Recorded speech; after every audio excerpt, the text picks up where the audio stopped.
అందరికీ నమస్కారం. అమ్మ మాట అమ్మాయి బాట ఛానల్కి స్వాగతం. కథ చెప్పుకుందామా? నిజమైన గొప్పవాళ్ళు. శ్రవణానందుడు అనే ధనవంతుడు పెద్దలు సంపాదించిన ఆస్తిని అనుభవిస్తూ గ్రంథ పఠనంతో కాలయాపన చేస్తూ ఉన్న ఊళ్ళోనే సుఖంగా బ్రతుకుతూ వచ్చాడు. ఒకనాడు అతని ఇంటికి 3 బంధువులు వచ్చారు. వారిలో ఒకడు వ్యాపారి, ఒకడు గాయకుడు, ఒకడు రాజోద్యోగి. శ్రవణానందుడు ముగ్గురికి ఆతిథ్యం ఇయ్యటమే కాక వారి వారి వ్యాపకాలను గురించి తెలివిగా మాట్లాడాడు. నీకు మంచి పరిజ్ఞానం ఉన్నట్లుంది.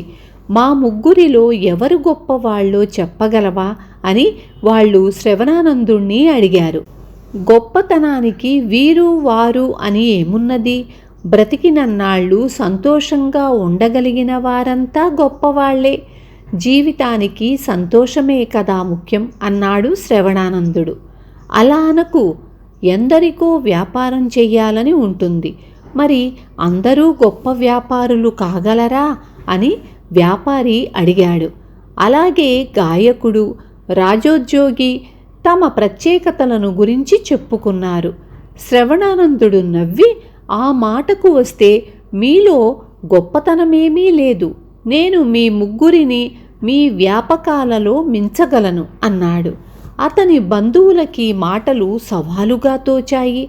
అతను తన మాట రుజువు చేసుకోగలిగితే 1000 వరహాలు ఇచ్చుకుంటామన్నారు. శ్రవణానందుడు ఈ పందాన్ని ఆమోదించి తన బంధువుల వెంట రాజధాని నగరానికి వెళ్ళి మొట్టమొదట వ్యాపారి ఇంట్లో మకాం చేశాడు.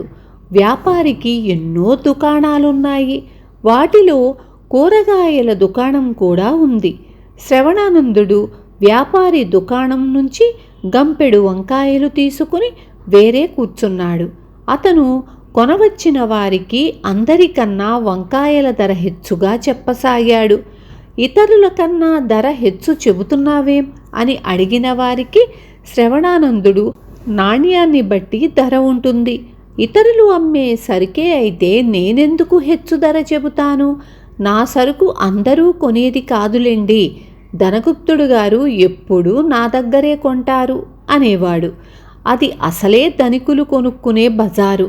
కాస్త డబ్బు గలవాళ్ళమనుకునే వారికి అతని దగ్గర వంకాయలు అతను చెప్పిన ధరకే కొనటం తమ తాహతుకు నిదర్శనమనిపించింది. అతని సరుకంతా అమ్ముడైపోయి చాలా లాభం వచ్చింది. మర్నాడు శ్రవణానందుడు సామాన్యుల బజారుకు వెళ్ళాడు. అక్కడ అతను తన సరుకు మీద తక్కువ లాభం వేసుకొని ఇతరుల కన్నా చౌకగా సరుకంతా అమ్మేసి అమ్మకం హెచ్చుగా జరిగిన కారణంగా హెచ్చు లాభం తీశాడు. నీ తెలివితేటలు 1000 వరహాల విలువే అంటూ అతని బంధువైన వ్యాపారి శ్రవణానందుడికి 1000 వరహాలు ఇచ్చేశాడు. శ్రవణానందుడు అక్కడి నుంచి గాయకుడి ఇంటికి మకాం మార్చాడు.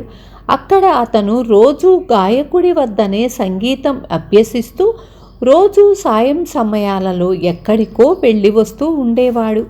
ఒకరోజు అతను ఒక లేడిని తీసుకువచ్చి, మన మధ్య సంగీతం పోటీ జరిగితే ఎవరు నెగ్గినది ఈ లేడి చెబుతుంది అని గాయకుడితో అన్నాడు. ఇద్దరికీ పాటలో పోటీ అని తెలిసి చుట్టుపక్కల వాళ్ళు చాలామంది వచ్చారు. ముందుగా గాయకుడు అద్భుతంగా పాడి అందరి మెప్పు పొందాడు. తరువాత శ్రవణానందుడు ఒక విరహగీతం పాడాడు. తన ప్రియురాలైన రాణి కోసం ప్రియుడు పాడే గీతం అది. అతని పాట బొత్తిగా పాడుగా లేదు. కానీ అతను పాట ఆరంభించగానే లేడి వచ్చి అతని ముందు నిలబడి అతని పాట అయిపోయేదాకా విని తరువాత అవతలికి వెళ్ళింది. వినేవాళ్ళు గాయకుడు కూడా నిర్ఘాంతపోయారు. అందరూ శ్రవణానందుణ్ణి మెచ్చుకున్నారు. పాటతో జంతువును ఆకర్షించటమంటే మాటలా?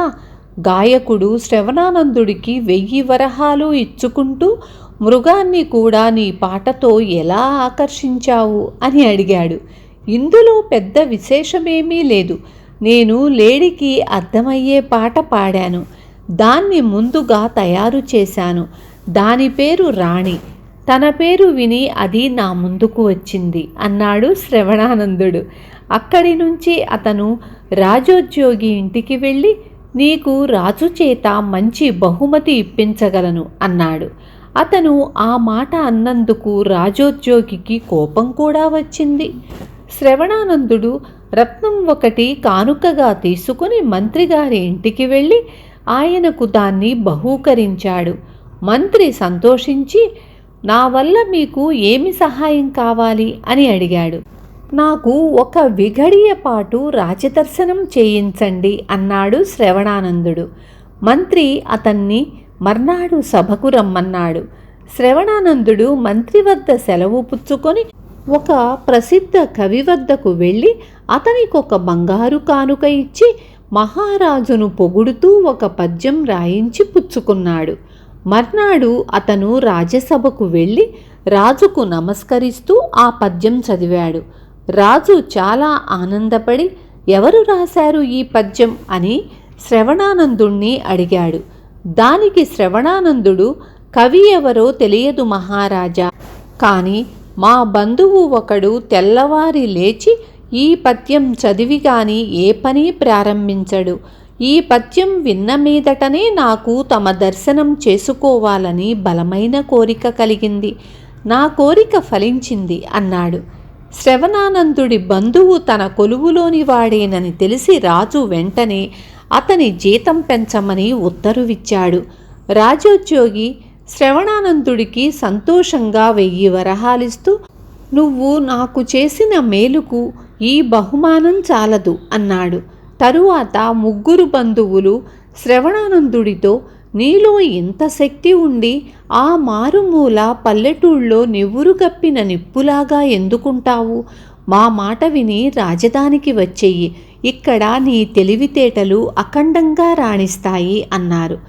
శ్రవణానందుడు నవ్వి, నా విజయాలు క్షణికమైనవి, మీలాగా మీ వృత్తులలో నిలదొక్కుని రాణించటం తేలిక కాదు.